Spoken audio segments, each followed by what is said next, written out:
शिव चर्चा। 4 बजे भोर में सासू आंगना बहारला नहे पलंग में पारा। तपु तहु चूड़िया बजावला नहे पलंग में पारा। तपु तहु चूड़िया बजावला नहे पलंग में पारा।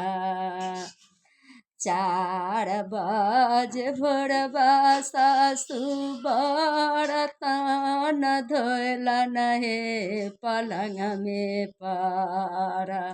तपु तहु पायला बजावला नहे पलंग में पारा। तपु तहु पायला बजावला नहे पलंग में पारा।